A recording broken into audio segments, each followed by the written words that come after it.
Boa noite, rapaziada. De novo aqui no nosso Papo das 8. Daqui a pouco eu vou chamar aí o Roleta. Cara sensacional, cara. Fala, Fernando. Como é que tá? Tudo bem? Maria Mansa? Daqui a pouco a gente vai bater o nosso bate-papo aí.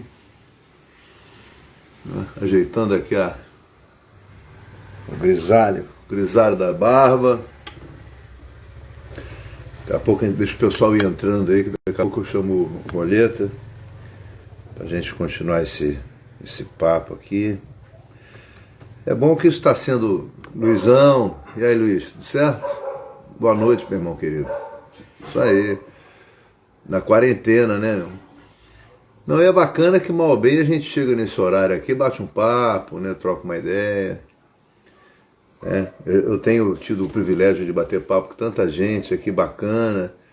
Bati papo aqui com o Luiz Dias, ó, o Alessandro aí, meu amigo pra caramba, Fabrício. Então já tive tanta gente aqui, pô, o Mestre Caio da Capoeira, já tive o Ricardo Libório, o Regan, Crolin, hoje Carlão Barreto, tanta gente, Ricardo Herriotti, americano, Sérgio Malibu, Joey Moreira, tantos amigos, bicho, tanta gente bacana, meu mestre João Alberto Barreto também, já tive o privilégio de conversar aqui com ele, Maurício Gomes, o Maurição, pai do Roger Gracie, e também um cara que, porra, foi o primeiro cara a ir para Londres e formar os faixa preta lá, os primeiros caras faixa preta de Londres, foi o Maurição. O primeiro lugar que ele foi para lá foi uma cidade chamada Birmingham. Então, pô, eu estou tendo um privilégio danado, Alexandra Richter também, que, pô, uma amigona minha, uma atriz maravilhosa, Jorge Pontual.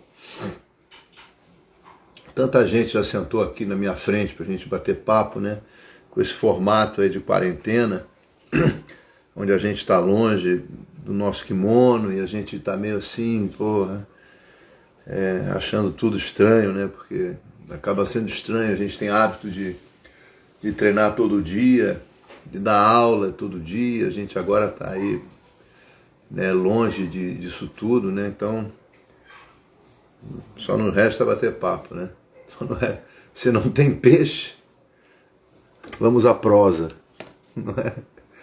Vou chamar aqui o Roleta aqui, ver se ele já está aqui em algum lugar. Calma aí, calma aí.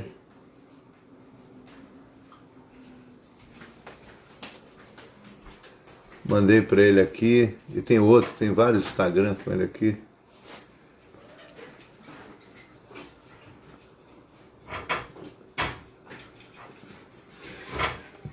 Patrícia Bochá,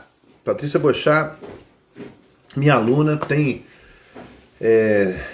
minha aluna, né? Tá distante. Já estava de quarentena do jiu-jitsu antes da quarentena. Mas é uma pessoa maravilhosa, tem um trabalho maravilhoso musical também. Casca grossa, feríssima. Tem um trabalho musical bacana nas plataformas digitais aí. Vale a pena acompanhar aí, Patrícia Boixá. Floriano, meu amigo queridaço, caraca. Esse cara sabe tudo de Beatles, bicho. Imagina essa pandemia na nossa época. É isso aí, meu irmão, sem celular, sem nada. A gente já tá mais criativo, de repente a gente ia até fazer mais sexo do que tá fazendo hoje. Olha o Floriano. Floriano é dono de uma pizzaria, rapaz, chamada Excelência, que, porra, é uma coisa... Melhor pizza que tem no Brasil, que está no mundo, a pizza desse cara. E hoje ela está ali naquele shopping aqui na Avenida das Américas. Floriano, me ajuda aí, que eu esqueci o nome daquele shopping, cara. Eu não esqueço o nome da pizzaria, mas do shopping eu esqueço. Excelência, não, a pizzaria eu sei, Floriano. Onde é que é o shopping que ela está lá? Excelência eu não vou esquecer nunca o nome. Nome do shopping, Village Mall. Mazinho, meu irmãozaço, também acabou de entrar aí. Daqui a pouco o Roleta tá entrando aí. Enquanto isso a gente bate um papo. E E essa pizza do Floriano, aliás, vale a pena seguir aí o Instagram do Floriano, que o Floriano é um cara criativo, ele é um cara que tá sempre com coisas bacanas. Ele tá com um projeto novo também, que eu não sei dizer o certo qual é. Você me desculpe, hein, Floriano. Mas vale a pena entrar no Instagram dele para ver as coisas que ele faz. Agora, esse lance ele quer comer uma boa pizza. É ali no Village Mall, na Excelência. Você nunca mais será o mesmo depois de comer essa pizza. Não é? Olha aí. Cursos online, Cursoteca. Esse é um Instagram. É um Instagram, ó, o Roleta entrou aqui. Fábio.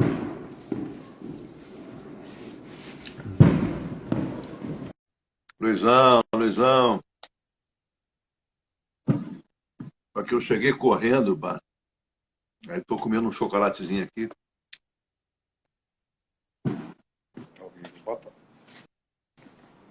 Alô? Alô? Fala, Zé. Roleta, você tá aí, você tá... Ah, começou a melhorar.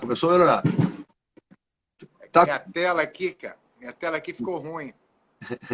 Não, tem uma luz atrás de você, assim, que só dá pra ver uns raios na tua cara, assim. Vou tirar aqui. Tem uns raios, assim, uma névoa. Você tá parecendo que tá caminhando em Londres, na década de 30. Não, minha tela caiu aqui, ela deu um rasgo aqui. Você consegue ver a tua imagem? Consigo. Você tá vendo esses raios entrando? Tô. Você tá com uma equipe aí te orientando? Tô aqui, ó. Ô, minha linda, tudo bem? Orienta teu pai aí, bicho, que ele tá enrolado com esses reflexos. Não, aqui caiu a tela, caiu o telefone aqui, caiu bem na frente da tela. Caramba, que bosta, hein? Não é da luz, não. Tu não da tem aquele tela. protetor de tela, não, Roleta? Tenho, mas quebrou por trás. Putz, que sorte danada, hein? Que sorte danada. E eu não consigo trocar, não consigo achar um lugar. Hein? Não consigo achar um lugar aqui que eu consiga trocar ela. Ah, mas tem tanto... Ah, mas os shoppings estão fechados, né? A Infobarra não troca, não, cara? A Infobarra Não, tá fechou? fechado. Tá fechado também? Fechou. Pô, aí complicou.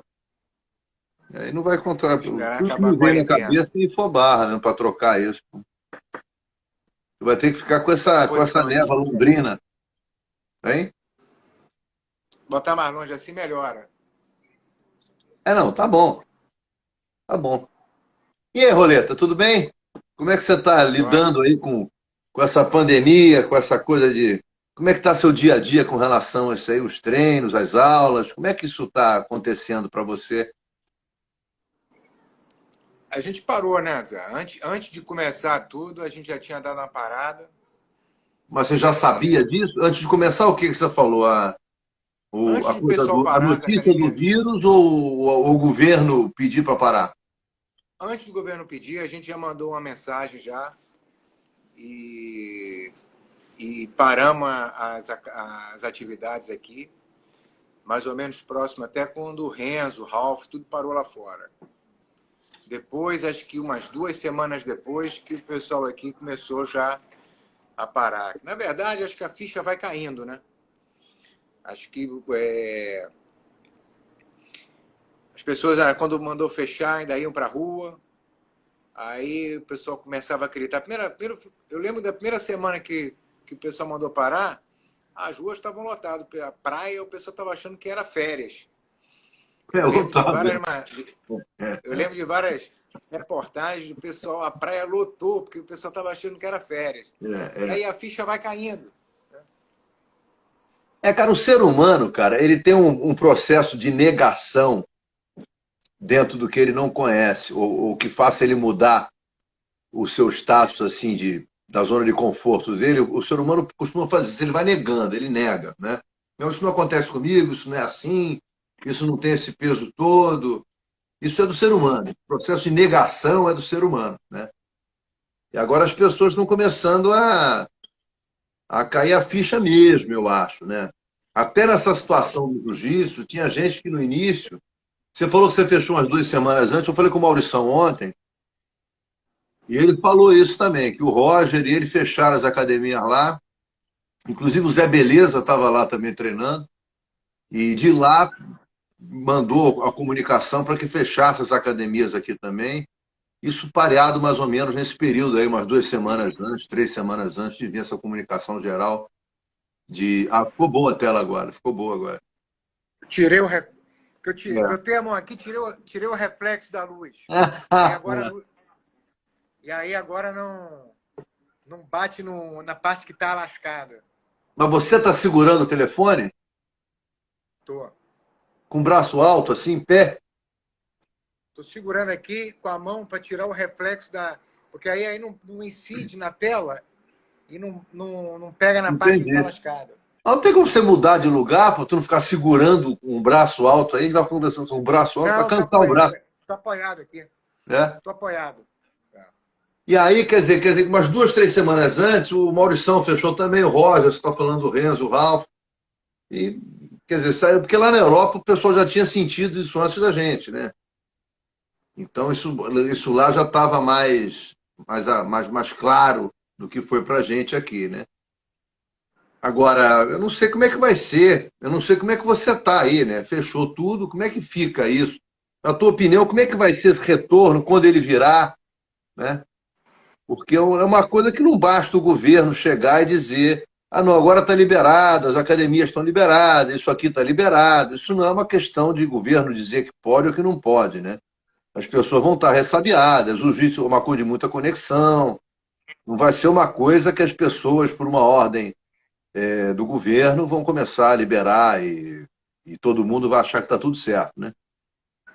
É, O que você pensa eu disso? acho O que que você imagina o futuro para nossas eu aulas, acho, para o jiu-jitsu? por exemplo, hoje parece que o governo do estado aqui no Rio de Janeiro já vai aumentar o isolamento, vai fechar Isso. alguns bairros. Vai até o final de Mas maio, né?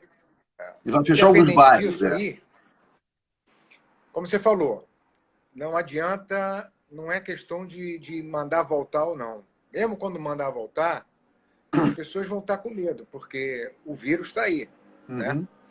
Então, não é o fato de mandar voltar, as pessoas não vão ficar com medo. E o jiu-jitsu é uma atividade que tem muito corpo a corpo, tem muito contato. Então é difícil, não é igual você dar uma corrida na praia, liberar o pessoal a correr, a pegar onda, que você fica um pouco mais isolado. O jiu-jitsu você tem que manter um contato. Agora, as dificuldades. Nos Estados Unidos, o pessoal que mora lá, eu acho que vai ser mais difícil. Porque o pessoal lá, as pessoas já têm um certo medo de todo esse tipo de contato.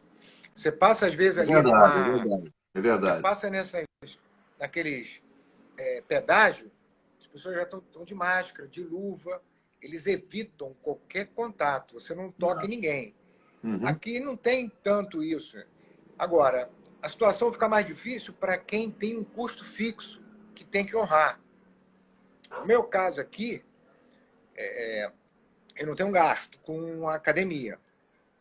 Então, não tem, só deixo de ganhar. O ruim é quem deixa de ganhar ainda tem que pagar, por exemplo, aluguel, limpeza, luz, água, uma série de outros funcionários.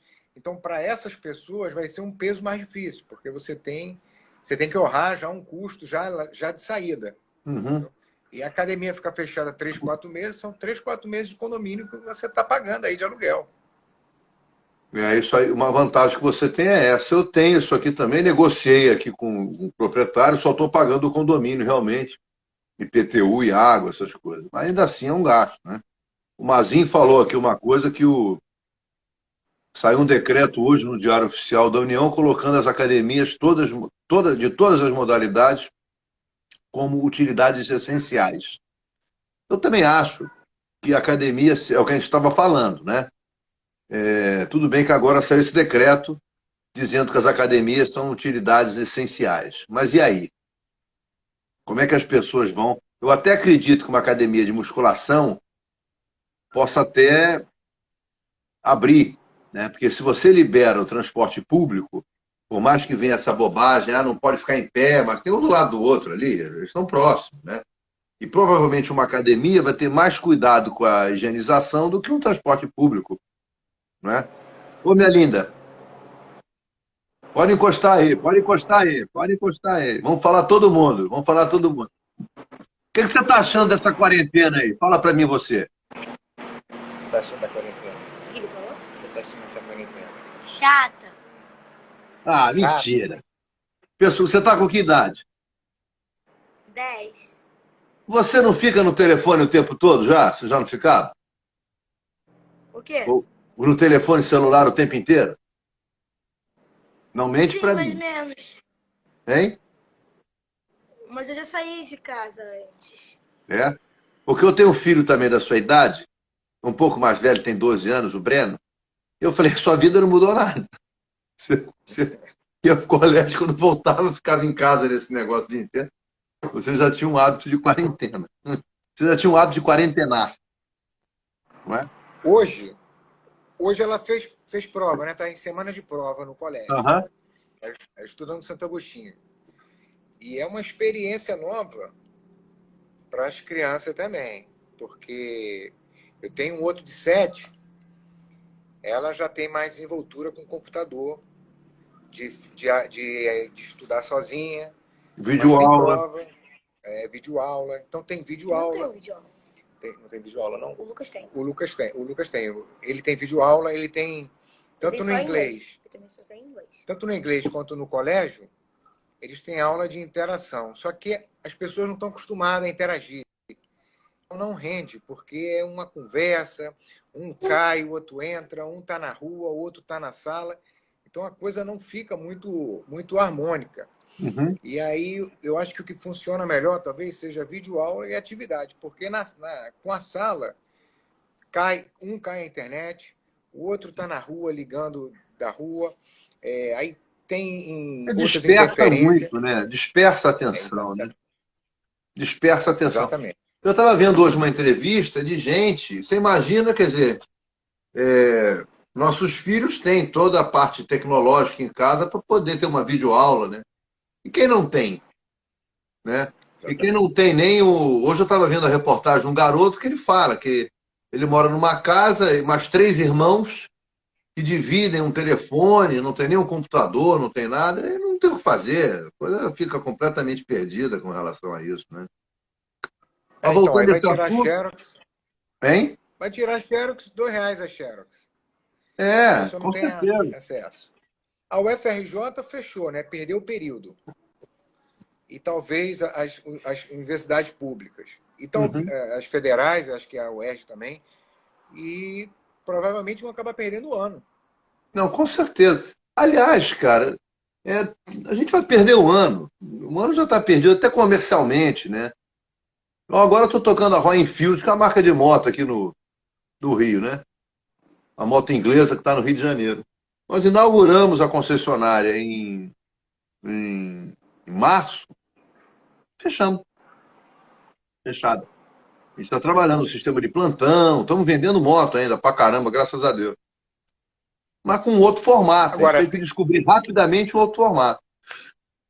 Agora, é oportunidade, Zé, para quem vai trabalhar a questão online. Isso é oportunidade para montar curso, para fazer delivery, a área de delivery. A Amazon parece que está bombando as vendas lá fora. Ela não está conseguindo dar conta, está contratando Uber para fazer a entrega. Porque não, a Amazon, o Polishop, eu conheço o pessoal de Polishop, os caras estão arrebentando. Lógico que toda essa parte está arrebentando. Até a parte de videoaula, também eu tenho alunos que fazem, são da área de educação física, né? E que dão aulas. Já tinham alunos que fazem. Meu próprio primo, que é lá onde tem o Zé Beleza, lá no Mandala, o Roberto Camargo, os alunos continuam pagando, ele está fazendo videoaula, né? Agora, com o jiu-jitsu, meus alunos ainda estão me pagando, para ser sincero. Eu não posso reclamar, não, por enquanto. Entendeu? Todos eles pagam a mensalidade até hoje. Não, não deixaram de pagar. Eles Algumas entenderam, pessoas. eles Então, lá entenderam fora. a situação, né? Então, eles continuam pagando. Eu, graças a Deus, eu estou ainda blindado com a consciência dos meus alunos. Isso ainda bem. Porra, ainda bem. Mas tem várias academias que já fecharam. É o que eu estava falando hoje. Quem sobrevive às grandes mudanças não é o mais forte, é o cara que resolve, que muda mais rápido, que se adapta mais Mais, rápido. mais adaptado. É o mais adaptado. É. Porque isso é que faz a diferença. Agora, eu estou aqui encasquetando também de que forma eu ia poder dar aula também online, etc e tal, mas o negócio da gente online, eu vejo muita gente fazendo, né? Mas eu Então, não sei. O Zé Beleza está o fazendo, jiu-jitsu está tem que ser. muito bom, mas tem o filho em casa para mostrar. A outra pessoa que está vendo tem que ter alguém também para poder, né? Senão fica uma coisa tão esquisita esse troço. Então, o jiu-jitsu talvez tenha que pensar numa aula. A dificuldade do jiu-jitsu porque é uma luta de corpo a corpo. É difícil você pensar alguma coisa. Agora, pensar no modelo. Eu estou tentando desenvolver aqui um modelo de curso, mas que ele vai tangenciar o jiu-jitsu, mas que não é exatamente de luta, para conseguir você fazer alguma coisa à distância. Senão não dá. Senão você só mostrar a posição, quem não tiver ninguém para praticar em casa, é difícil. Aí o cara às vezes tem que pegar a mulher, botar um Sério. kimono, a mulher não quer. Então, é difícil. Agora, algumas academias lá fora, o que eles fizeram? Eles estão montando um esquema de aula online. O que eu não sei até que ponto isso realmente tem um efeito para quem está do outro lado, de ficar assistindo a aula. E algumas academias, na verdade, elas suspenderam e vão jogar para frente o plano. Então, suspendeu e jogar para frente o plano. Algumas pessoas estavam incomodadas de cobrar e não está dando. Então, suspenderam. Lá fora, trabalha muito com aquele plano anual. Aham. Suspendeu, jogou para frente. Não sei como que se tem algum custo mínimo, alguma coisa para manter ele. Entendeu? O que eu estou te falando, quem tem que pagar o espaço é que fica mais difícil aí, porque você não É. só não está entrando, mas como está saindo. Não, com certeza. E até essa coisa de jogar para frente, que quando volta, vai ser uma coisa que o cara resolve no momento atual um problema que não tem que devolver, reembolsar ninguém, não tem que fazer nada. Mas quando isso voltar, ele vai passar um tempo também sem cobrar nada, assim, porque já está todo mundo pago, né? Isso também tem a ver. Ó, meu filho, acabou de entrar aí. Qual é, pai? Eu estava falando do Breno aí, ó. Ó o Breno aí. O Breno já está vendo a gente aí. Como é o nome da Ô, tua filha? Júlia, Ô, Júlia, eu estava falando do meu filho do Breno, ele já está aí, já. Já está aí vendo a gente conversar aí. Agora está todo mundo junto, hein? Então, essa situação toda, tá certo. Eu sempre procuro ver o lado bom de tudo, né? Eu nunca consigo ter uma visão pessimista de absolutamente nada. E eu acho importante a gente diminuir a velocidade. Eu acho que a gente estava numa velocidade tão grande para tudo. E eu tive essa percepção engraçada. Eu moro aqui na roça, né, aqui em Vargem Grande, no meio do mato, e eu faço o mesmo trajeto várias vezes, né, durante a semana. Aí nos primeiros dias que a gente ficou parado, realmente, eu pegava o carro aqui, ia até lá, Pedra de Guaratiba, subia uma serrinha, descia, comia um caldo de cana lá no meio da serra. E eu fiz a questão de andar nessa velocidade, ia 40 km por hora daqui lá. Cara, é tanta coisa que você percebe a 40 km por hora, que você não percebe a 80, 90, 120, que eu fiz essa reflexão. Eu acho que o mundo, de uma certa forma, se tudo isso acabar bem, eu acredito que vai acabar bem, e as pessoas que têm um pouco mais de sensibilidade vão começar a entender que você diminuir a tua velocidade para tudo, você ter tempo para prestar atenção nas coisas, é que nem degustar um bom vinho, você vai ter você, um privilégio do que está acontecendo tão grande. Claro, tendo a ressalva de toda essa tragédia que acontece, pessoas que morreram, etc. e tal. Mas é bom você, em algum momento, você parar, respirar, você refletir, você ter tempo para as coisas, né? Isso é uma coisa muito importante. Você é da área de comida, né? Tem aquele food truck, aquela Então, parte de alimentação. Oleta, eu vou falar, eu sou da área de Não tem tudo, mais. bicho. Eu continuo E com o aí food tem. truck, mas tá parado, né? Eu agora botei ele dentro da Royal Enfield, vai ser a hamburgueria da Royal Enfield aqui do Rio de Janeiro. Uhum. Mas eu estou E aí tem sempre me aquele movimento. virando, sempre vendo oportunidade e indo atrás daquela oportunidade, né? Você já viu aquele movimento slow food, né? Lógico, lógico. Então, é exatamente isso aí, é de ter uma dinâmica diferente, a pessoa saborear. Não é só na comida, é a forma A de vida viver, né? é saborear a vida, poder degustar a vida, refletir sobre a vida, isso é importantíssimo. Agora, Roleta, mudando de assunto, aonde que o engenheiro veste o kimono e aonde o kimono entrou na vida do engenheiro? O, eu cheguei a fazer, eu comecei a treinar e eu tava na época de fazendo vestibular, fazer engenharia, né? Quando eu comecei ainda. E aí gostei muito do jiu-jitsu. Uma coisa que, desde o primeiro treino, aquilo ali eu gostei. Eu cheguei até a fazer vestibular para agronomia, Olha só, mas não fui para rural, porque senão tinha que abandonar o a jiu-jitsu. academia de Uhum. jiu-jitsu. Eu achei que eu fiz uma escolha correta. Eu, no decorrer da vida, eu falei, cara, porque você trabalha, você ficar só no campo é ruim. Você fica afastado. E eu falei, bem, a minha ideia era, tipo assim, manter esse contato, né, com a parte do campo que eu gosto. Eu falei, cara, Uhum. depois eu tenho um sítio, mantenho ali a atividade comigo por minha conta. Não preciso você fazer, porque o cara tem aquela ilusão. Na verdade, as pessoas, quando fazem um curso, ela tem que imaginar como que é o dia a dia daquela pessoa depois. Claro, Então, como é a profissão que você está querendo exercer. eu escutei uma época aí, por exemplo, a pessoa é dentista, né? Escolhe odonto. E o dia a dia de odonto tem que saber como que é o dia a dia. É você ali naquela sala ali, sozinho, você tem que se manter o seu dia a dia, você tem que preparar curso para você, você tem que se inscrever, suas férias, pagar a conta. Então, tipo assim, você vai querer viver aquele dia a dia, é isso que você tem que pensar. Uhum. O dia a dia da profissão. Mas aí eu fiz a engenharia e entrei na Brahma, comecei a trabalhar lá como engenheiro de utilidade. E aí eu fui campeão mundial a primeira vez, estava trabalhando lá.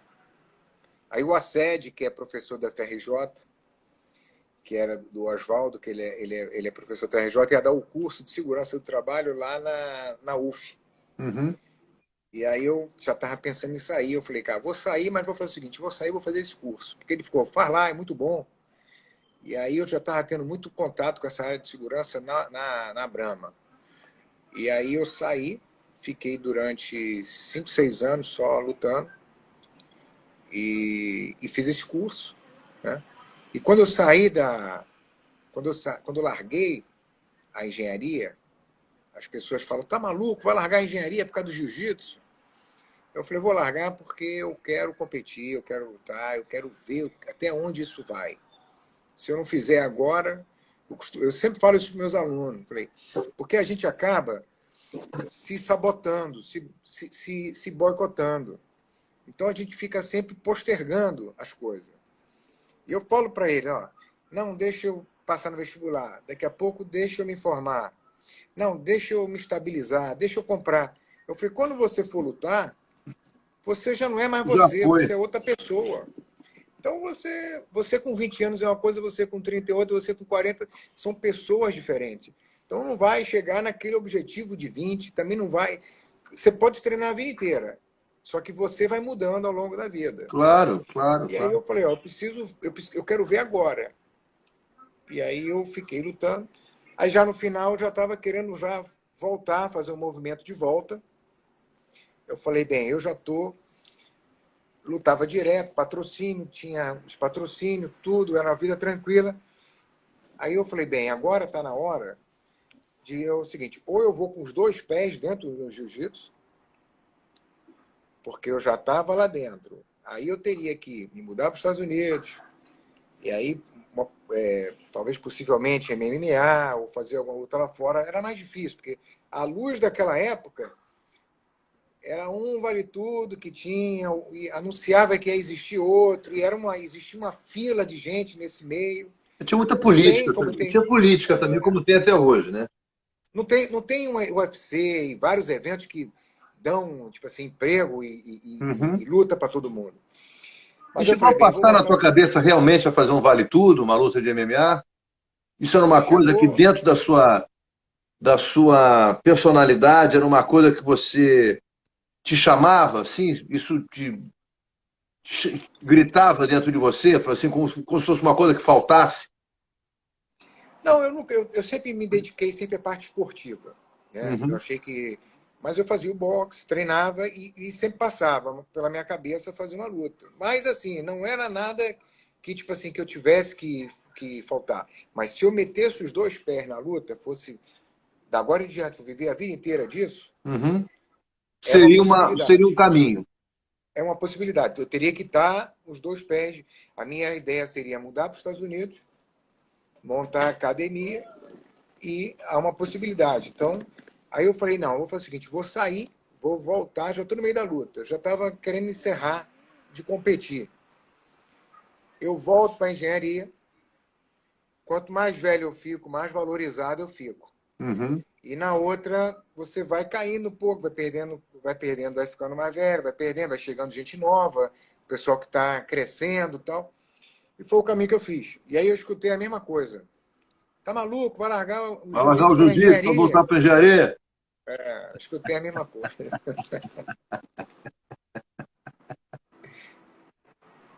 Mas, Foi de a uma mesma certa frase. forma, o teu estilo de luta, você botou muito da engenharia nisso, né? Porque você foi um cara que, todo cara do seu tamanho, gostava de jogar por cima, né? Você foi um cara que desenvolveu uma técnica que eu tenho certeza que você deve ter estudado muito isso, né?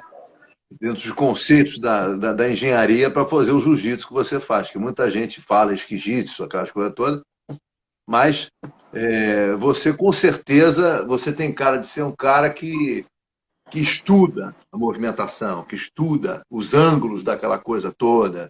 Eu não sei se eu estou falando bobagem, mas me parece isso, porque ninguém que tem um jiu-jitsu que você tem por baixo, né, tem esse jiu-jitsu de uma forma aleatória, de uma forma 100% intuitiva. Tem muita, tem muita matemática ali. Na verdade, tudo nasceu, Zé, de um incômodo. Primeiro, de uma grande motivação que eu tinha, né? Que eu acho que é a coisa mais. O que eu procuro fazer na academia é motivar os outros, Uhum. motivar o aluno. Se bem que eu tenho dúvida se a gente consegue motivar os outros. A gente só consegue motivar a partir do momento que a gente sabe o que motiva cada um. Senão a Claro, gente fica sendo claro, assim um claro, grande claro. incentivador, entendeu? Claro, isso Mas com não certeza. motivador. Mas eu tinha uma motivação Cada pessoal, pessoa tem os a seus sua motivação. fantasmas, tem os seus problemas. Você tem que tratar isso de uma forma totalmente individualizada. Eu tinha uma grande motivação de ser campeão e eu tinha um incômodo, né? Tudo nasceu de um grande incômodo que eu achava que por baixo não tinha muito recurso por baixo. Existiam vários recursos, mas assim, ainda faltava crescer na quantidade de raspagem, de jogar por baixo. As pessoas jogavam realmente por cima, né? Uhum. E eu comecei a ver, comecei a criar, tentar criar, ver o que poderia acontecer. E vou te falar uma coisa aqui, eu falo isso sempre aqui, não sei se você já até escutou. Eu comecei a sonhar com algumas raspagens, com algumas coisas por baixo. Você falou isso Eu para mim uma dormia. vez, num bate-papo que nós Eu, tivemos. Você sonhava e botava no papel. primeiro eu tentava lembrar quando acordava. E aí eu não lembrava algumas coisas, tentava ficar fazendo aquele exercício de lembrar e comecei a botar um papel, uma caneta, comecei a desenhar. Mas isso acontece muito quando a pessoa está muito dentro de um problema, você já começa a pensar ele, A sonhar e solução tudo. do problema. Exatamente. Eu comecei a sonhar com aquilo e tentar ir para a academia e criar, desenvolver e ver coisas de outra luta, trazer coisas de outras lutas, tentando criar. E comecei a fazer uma coisa, inventar algumas coisas ali, e começaram a dar certo. Aquilo foi se exercitando, fui criando uma capacidade de começar a ver de outra forma e fui me empolgando com esse negócio de ficar criando e tentando fazer. Comecei realmente a fazer um jogo um pouco diferente, que as pessoas começaram a chamar, esquisito, está muito É. esquisito isso, não sei o quê. E eu acho que eu consegui, aí, de certa forma, contribuir até para o jogo hoje, que eu acho que as pessoas estão pensando, Claro, o jiu-jitsu mudou claro, muito, claro. cresceu muito a quantidade de o estilo de guarda, de raspagem. Hoje cada um é o próprio criador do seu próprio jogo. Né? Você vê as pessoas, tem aquela guarda, tem essa guarda, tem uma quantidade de guarda diferente aí, o pessoal criando raspagem. Eu acho que foi um pouco à luz disso. Eu lembro que eu mostrava um negócio para alguém na academia e o pessoal, quem te ensinou isso? Eu falei, não, eu estou tentando aqui. Então não serve, não. As pessoas tinham que ser ensinadas por alguém. Cara, é o processo de negação. As pessoas, quando se veem confrontadas em terem que sair da zona de conforto, a primeira coisa que elas fazem é negar, dizer que aquilo não serve, que não funciona. Exatamente. Ó, As pessoas tinham a rapidamente, necessidade tem um de... monte de gente entrando aí que pô, até falta de educação não falar. O Joey Moreira está aí também, batendo um papo com a gente aí, vendo o nosso papo. Entrou aí também o Cumprido, o Roleta, Só ídolo, fera. ídolo. Preto, fera. Tem Joe uma galera, Moreira, primeiro professor. não é? Ele falou para mim, ele fala isso com orgulho danado. E o Eu também Guami, fiz um vídeo Guami. aí, falei. Então, Guami, ele, porra, rapaz, um faixa preta casca grossa. Eu, quando fui trabalhar na Harley Davidson lá de Goiânia, fiquei 6 meses morando em Goiânia. Aí tivemos juntos na academia. Esse cara foi um dos primeiros caras do jiu-jitsu que eu conheci lá. Depois, através dele, eu conheci o Fefel. Era gente boníssima. Fera da pesada mesmo.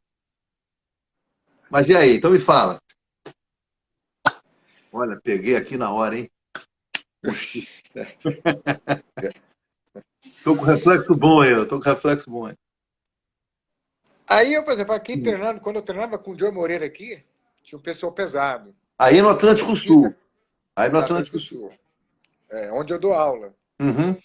E aí você tem, eu começava a tentar defender, tentava defender, não conseguia, começava a vir emborcar, começava a ficar emborcado, comecei a ficar confiante de jogar por baixo, comecei a ficar, gostar de ficar amassado. Então, um jogo amassado, para mim, era um jogo tranquilo.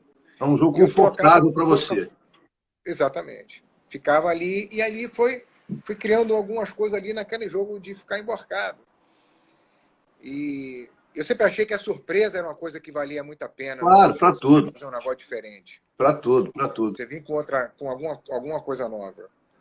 E via a fita dos outros, tentava aprender coisas com os outros e tentando juntar, sem tentar ficar com aquela coisa fechada de você pegar ali. Não, mistura tudo e vê o que vai acontecer. Mas isso é uma coisa. Isso tem muito a ver com a parte física do cara também, né, Roleto? Você é um cara que tem as pernas compridas, uma flexibilidade gigante, né? Então isso também tem muito a ver com a parte. Você vê, o Rickson tem um jiu-jitsu, eu fiz 2 treinos com o Rickson há muito tempo atrás, lá no prédio do Barretinho, lá na Lagoa. E tem coisas que ele fazia que não dá para fazer do jeito que ele fazia. São coisas diferentes, cara. Eu acho que o jiu-jitsu tem uma vantagem que tem tanto a ver com a parte física da pessoa e intelectual, né? Que as pessoas nem falam intelectual, mas eu vejo dessa forma, que às vezes um triângulo é feito por você de um jeito e o mesmo nome, a mesma mecânica triângulo é feita por outro de outro jeito. Às vezes um ataque num ângulo diferente, uma posição assim, assado. Você tem que estar sempre aberto a estar aprendendo, porque cada corpo é o seu corpo. Você poder usar essa experiência do corpo do outro é o que faz o jiu-jitsu ser um jiu-jitsu, essa coisa que você falou. Você está aberto a novas situações e até uma nova visão da mesma posição. É, uma. É que você falou, a parte física, ela tem uma. Ela vai influir no jogo. Eu acredito que a parte física tem. A pessoa, ela tiver a habilidade, tinha algumas características que ela facilite. Ela Uhum. tem que procurar buscar as potencialidades dela, porque às vezes as pessoas ficam tentando copiar alguma coisa e esquece de ver o que ela tem de bom. Não, Claro. ela tem essas características físicas que ela tem que aproveitar. E também tem as questões da personalidade da pessoa. Então, o jogo tem muito a ver com a personalidade da pessoa. O jeito que ela é. Entendeu? Essas características, ela faz com que aquilo sobressaia no jogo. O estilo mais agressivo, mais explosivo, ou mais calmo, mais pensativo, isso vai refletindo também no jogo da pessoa. Você se enquadra em que personalidade? Tendo esse jogo por baixo que gosta de ser amassado. Eu acho que eu sou um cara, eu sou mais calmo. Acho que eu sou mais calmo. Por isso que o meu jogo talvez seja lento. Eu não sou um cara de É. fibras muito de rápida, mais de ficar pensando, de esperar o momento certo. Mais nessa parte mais de esperar o momento certo, de lutar com mais tranquilidade, não trocar força com o adversário, Não se mas desesperar. não desesperar exatamente. Não se desesperar. Em algum momento, porque num campeonato você tem o raio do tempo que acaba. Né? Em algum Exatamente. momento, você, sem ser finalizado, sabendo que estava perdendo por ponto, você se desesperou no final do tempo ou você transformou aquilo numa aceitação porque não dava para. E como é que é esse sentimento? Acontece, às vezes não dá. Por exemplo, eu entrava para lutar e você faz um jogo na sua cabeça, você faz uma preparação mental, né? O que eu acho que essa parte é importantíssima, você ter um treinamento mental. Outros esportes fazem muito isso. Eu fui dar um seminário em Moja, ali perto de Lausanne, fui lá no museu da Olimpíada, eles têm lá um sistema de vídeo Uhum. de treinamento mental, de você ir visualizando e treinando. Isso no jiu-jitsu é uma coisa que tem um campo grande para crescer. Outros esportes já fazem muito isso. É, o jiu-jitsu não é Entendeu, muito pessoal? trabalhado isso, né? Não são todos que. Você faz a parte da ginástica olímpica, ela Uhum. passa, a pessoa passa o salto ornamental, ela passa antes o jogo todo na cabeça dela. Esse treinamento mental, ela inerva a musculatura, ela fica completamente treinada. Então, aquilo faz parte para você melhorar, já entrar preparado. Eu já sabia mais ou menos uma sequência de coisas que eu ia fazer. Mas é claro que na hora da luta a coisa pode mudar um pouco Pode mudar, e pode tem hora variar. que você tem que fazer um pouco mais com velocidade para a coisa acontecer. Uhum. Uma coisa que eu fazia muito era eu relaxava muito para o adversário relaxar. Então essa era uma coisa que eu fazia muito. Fechava o Você olho e relaxar, ficava como se fosse você dormindo. relaxa, para o adversário também relaxar, ele automaticamente você não está relaxado, mas você Você tá está fake, você tá induzindo o bote. tá fake. Isso acontecia. E algumas coisas que, tipo assim, você tomou a decisão errada. Uhum. Tem luta que até hoje eu falo, pô, poderia ter feito isso, mas na hora às vezes não dá. No meio daquele. Se parasse o cronômetro para você ir pro corner, pensar um pouquinho, você podia. Mas no jiu-jitsu não Refletir. tem isso. Essa coisa você falou de parar e estar o olho fechado, né? Eu gosto muito de treinar de olho fechado, que parece que você sente o corpo do outro diferente, o equilíbrio, o desequilíbrio dele, e você fica menos ansioso mesmo. Quer dizer, eu me sinto assim, pelo menos. Né? A minha Fazia muito ansiedade, isso a minha com o Joe ansiedade vai Moreira. a zero e eu começo a perceber o equilíbrio, o desequilíbrio, o contato, a conexão do negócio. Fica O Zé completamente diferente. Carlos, o Joe Moreira fazia muito aqui no Atlântico, treino de olho fechado. E também com uma mão, sem uma mão, fazia É muito isso isso aí. para treinar outras habilidades. Isso é Quando você fantástico, perde um sentido, você ganha outro. com certeza. O João Alberto foi meu mestre uma vida inteira, ele também fazia isso. A gente treinava de olho fechado, com uma mão, sem outra mão. Cara, toda hora ele inventava uma dificuldade para que a gente pudesse criar um facilitador dentro daquela dificuldade, né? Olha o Joey aí. Eu ia falar isso, ó. Joey, você tá devagar, pô. Você tá devagar, tá devagar. A gente tá lá na frente, pô. Quero ver quando é que ele vem de novo aí. Tá vindo aí Não, o Joey direto? tá aí no Brasil, pô. Ah, ele tá aqui? O Joey tá no Brasil. Tá no Brasil. Agora, tá, pô. Né? Um senhor tem que ficar isolado. Tá no grupo de risco, né? Tá nada, eu vi ele fazendo treinamento na neve. Mas o Joey foi com o João Urso. Na neve ele vai bem, pô. Na neve ele vai bem. Não, Estou aqui no O Joey é um Brasil. cara que não para, cara. O cara faz atividade física o tempo inteiro.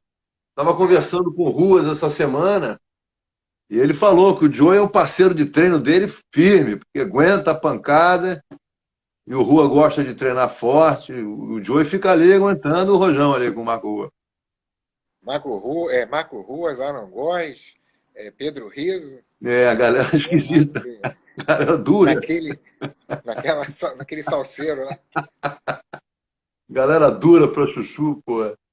Essa coisa quando falam do MMA, do Vale Tudo, né, que eu te perguntei, é porque não é todo mundo, é que você falou, você quando está estudando para uma profissão, você tem que pensar se você vai gostar de estar ali, né, no dia a dia, exercendo aquele ofício, aquela profissão, né? E toda vez que você pensa nessa coisa de MMA, é um treinamento muito mais casca grossa do que é um treinamento para uma luta de jiu-jitsu. Você tem que estar preparado também para perder uns dentes, para perder o nariz, quebrar o nariz, se machucar, quebrar uma costela, costurar a cara toda hora. É por isso que eu perguntei, você estaria disposto a entrar nessa celeuma, né? Porque Não, perdeu o dente, é não. uma outra, é uma outra filosofia, né? Assim, pô. A perder dente, não. A tirar, tudo bem. Não, o, o, a luta, o Vale Tudo mudou muito também de lá para cá, né? Uhum. Então, tipo assim, naquela época também na verdade, era uma luta entre artes marciais. É. Hoje em dia você tem a luta entre atletas, mudou bastante, mas era um caminho, assim, tinha muito pouco, você tinha o Vale Tudo, mudou bastante, mas era um caminho, mas como eu falei, eu treinei muito para fazer o jiu-jitsu de competição, Uhum. porque seria difícil, porque eu era muito mais leve que esses caras que eu lutei aí, os caras mais pesados, mais fortes, jogando por baixo, então tem que ficar muito específico naquilo. E o treinamento que eu fazia de jiu-jitsu era muito intenso. Apesar de ser um esporte amador, né, era difícil, porque era treinar o tempo todo, era malhar. Naquela época, tipo assim, eu malhava, nadava, corria. Não era uma coisa. Isso também não era uma prática muito grande no jiu-jitsu. As Uhum. pessoas só treinavam. Hoje não. Hoje o pessoal faz preparação física, malha, bem mais do que É outro tipo na de minha. atleta, né? Outro tipo de atleta. É. Eu estava conversando com o Robson Caetano, que é meu aluno de jiu-jitsu, e o cara é medalhista olímpico. Há 40 anos o recorde dele não foi batido, né? E ele falou, pô, na minha época a gente não tinha nenhuma alimentação extraordinária, não tinha um estudo do que era melhor biologicamente para o corpo, isso, aquilo, não tinha um sapato ideal, não tinha nada, né? E o cara foi o que ele foi, né? Então tem muito coração também, eu acho, entendeu? Tem muita. Aquilo que você falou, é você viver aquilo de uma tal maneira que aquilo começa a fazer parte de você, né? É lógico que você pode ter uma performance melhor se você tiver a alimentação certa, já está provado isso, se tiver. O treinamento você tem que ter, mas antigamente, o exemplo do Robson para mim é muito forte. O recorde do cara é dele há 40 anos. Ninguém venceu o recorde do É, cara. E com toda a tecnologia esses, para o atleta que existe hoje. no triatlo, toda essa parte de atletismo, né?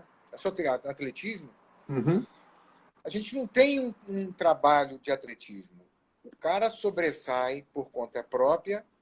Depois que ele sobressai, que ele consegue ter alguma coisa. Então, quando o Uhum. cara sobressai, é porque realmente ele tem, Que ele venceu mesmo. tipo assim, Ele venceu, ele tem características que foi dele, ele correu atrás, ele foi determinado, ele tem uma série de coisas que ele fez por conta própria para chegar lá. Não tem nada que... A quantidade de pessoas que poderia ter um potencial aí, mas não tem um investimento, nada que busca essas pessoas. Se o cara não for por conta própria, sozinho, e chegar lá, depois que ele chega, aí ele vai embora, melhora, arruma treinamento, arruma alimentação melhor, às vezes vai treinar lá fora, arruma alguns outros treinamentos internacionais e aí melhora. Mas o cara começa sozinho. O Franklin aqui fez uma pergunta aqui, eu já imagino a resposta, mas professor, você teve dificuldade com esse jogo na faixa branca? Quer dizer, esse jogo por baixo que você desenvolveu, acredito que seja essa pergunta do Franklin, né? Eu, na faixa branca, eu vou falar que eu lembro que eu lutei 7 campeonatos de branca, ganhei 6, perdi 1, fiquei em vice 1. Depois que Aí quando eu perdi, o Zé me deu azul. Mas, o Zé, para quem não sabe, é o Joey, tá? É o Joey, Mas o jogo por baixo, na verdade, ele exige que você demore um pouco mais para deixar ele mais maduro. Porque são várias etapas. Você tem que defender, depois você tem que começar a melhorar o ataque, a raspar, a outro tipo de ataque. Uhum. Você tem que treinar, cada vez que você ataca, você se expõe também. Claro. Então, até você criar... Eu faço um paralelo, mais ou menos, como o cara que joga na defesa e no ataque no futebol. O cara que defende, ele está preparado para desarmar só. O cara que vai atacar, ele tem que driblar, ele tem que ter uma habilidade a mais, porque ele tem que dominar e driblar o outro cara. Ele tem que invadir o campo do outro. Então, o jogo por baixo exige você, demora um pouco mais na faixa branca. E aí algumas pessoas desistem e aí mas tem que insistir naquele jogo. Até o jogo por cima melhora mais quando você tem uma guarda. Uhum. Porque você fica mais confiante de jogar por cima que se você tem uma guarda, uma defesa. Você fica confiante. Se você perde essa posição, você vai estar confiante por baixo também. Não é uma paura. Agora também tem aluno que a gente faz esse treinamento. Tem aluno que, por ter uma guarda boa, às vezes ele aceita uma raspagem, ele aceita alguma coisa porque ele quer... E às vezes eu faço esse treinamento. Eu falei, não aceita. O cara que não tem a guarda, ele esperneia, pula e não cai por baixo. Então também tem isso também. Então tem que saber espernear para não cair para baixo. Então, pelo fato dele saber, ele acaba aceitando também. Eu vejo bastante isso também. Congelou o finalzinho aí da tua frase. Alguns alunos, tipo assim, quando eu falo, tá por cima, só fica por cima. Então, às vezes, ele um treino para ele não cair por baixo. Porque quando o cara tem uma guarda, ele acaba aceitando também uma parte da raspagem que ele tomou, às vezes foi por ele ter aceitado. Entendi. Inconscientemente, de repente, você diz? Exatamente. Se ele jogasse por cima, ele não aceitou. É como se ele se entregasse.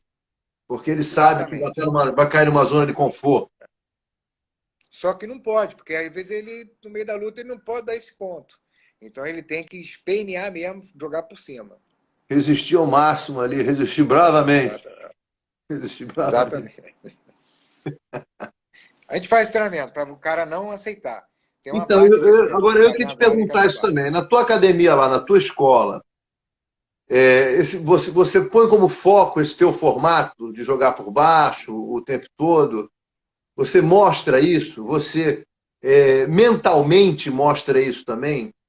Esse status, essa filosofia, como você chegou ali, o que é necessário ser feito para esse tipo de jogo? Isso é uma característica sua, numa aula sua?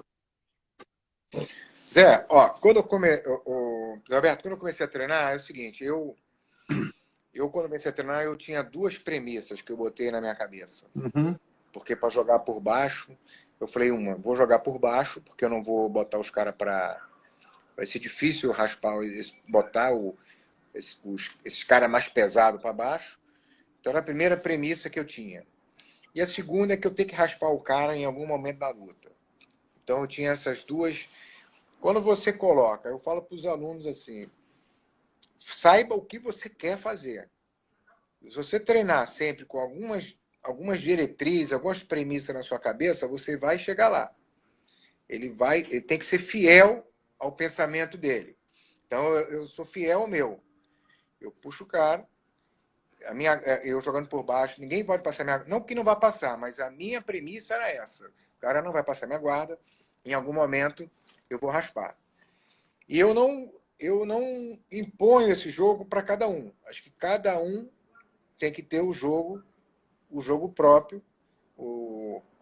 A gente treina tudo na academia, claro, mas eles acabam copiando um pouco do meu jogo, ou outros acabam ficando, que jogam bem por cima, acabam melhorando o jogo deles por cima quando eu treino com eles, porque eles vão ficando já vão ficando Mais malandros, já esperto. tentando treinar. Vou ficar mais esperto. Mas eu deixo cada um fazer o seu. O que eu falo para eles é o seguinte, ó, cada um gerencia a sua carreira.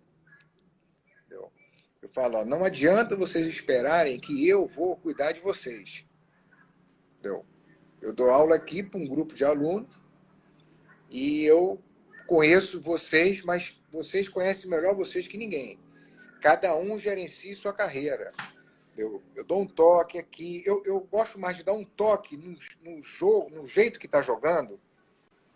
Até aula particular, prefiro mais treinar com a pessoa e melhorar o jogo do que mostrar a posição.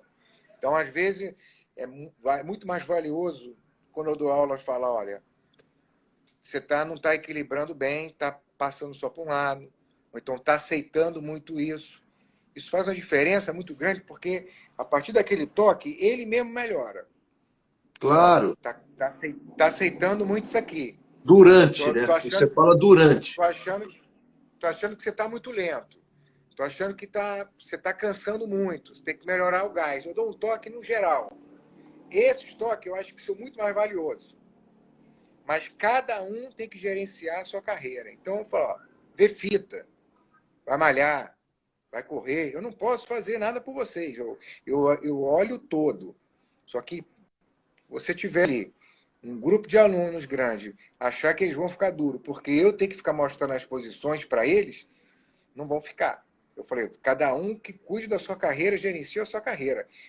Treina, arruma mais treino, vai treinar mais, corre, vai na praia, vai malhar, cada um gerencia. Quando eu olho alguma coisa ali, claro, tem as aulas, as posições, mas quando eu olho alguma coisa eu acerto, às vezes quando eu treino com eles também. Esse eu acho que é bem valioso, esse toque. Mas eu não imponho o jogo de cada um. Como eu falei, às vezes eles olham muito nas raspadas, a gente acaba vendo, eles acabam pegando um pouco do jogo, até de alongando também. Até os que jogam por cima também alongam, porque acabam... criam um clima na academia, acabam alongando e acabam vendo. Mas eu aconselho isso para eles. Eu tento capacitar eles para que cada um siga a sua carreira, cuide de si.